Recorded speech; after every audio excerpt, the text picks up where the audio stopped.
No, my jsme se snažili tu výstavu instalovat tak, aby podpořila určitý příběh, který se line mezi těma věcma, protože ty věci jsou relativně narrativní, je tam spousta figur, mezi něma se odehrávají nějaké situace, jsou mezi něma nějaké vztahy.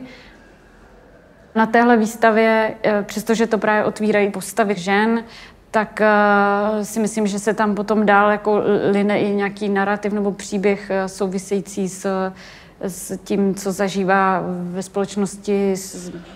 Jako spousta z nás, nehledě na to, jestli jsme muž, žena, nebo nebinární, nebo jakákoliv jiná postava. V některých těch obrazech jsem nějak načínala téma takzvané krize maskulinity, ať už to je v obraze, kde jako plačícího muže, který se zžívá s tím, jaké to je projevovat své emoce. Možná takovou důležitou nadstavbou nad tím je právě nějaká jako emocionalita a vůbec jako prožívání emocí.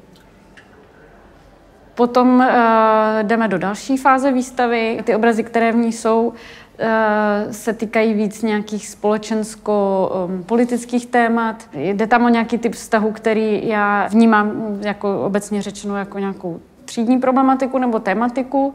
To, čeho si asi každý všimne, že ty figury oscilují mezi tím, jestli jsou ze současnosti nebo minulosti. Často tam vidíme nějaké aristokratické postavy, což je takové moje dlouhodobější téma, že se v těch obrazech navracím někam do minulosti a možná, kdybychom to chtěli nějak interpretovat, tak by se dalo říct, že tím tak trošku jako pochybňuju, jak moc ta současnost je jako dál nebo progresivnější než ta doba, ve které se právě objevovali ty aristokraté a performovali nějaké společenské role a situace.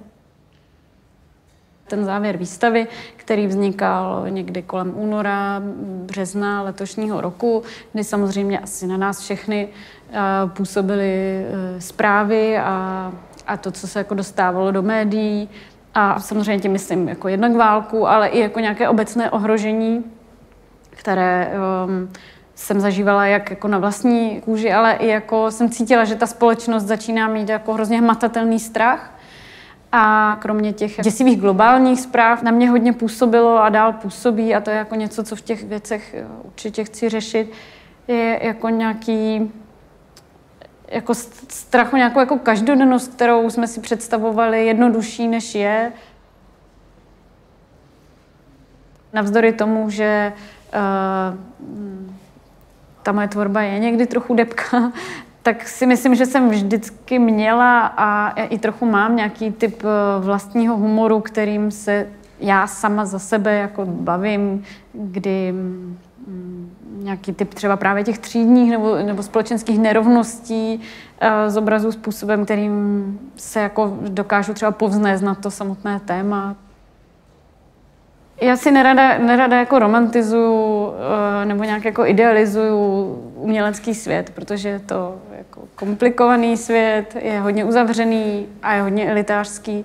A nejsem si úplně jistá, jestli z té pozice toho člověka, který má tolik času, aby se věnoval umění a má prostředky na to, aby jeho prací byla tvorba, tak jestli z té pozice jako může úplně měnit reálně svět, ale je minimálně fajn, když se o to možná snaží, ale rozhodně bych to nechtěla nějak romantizovat.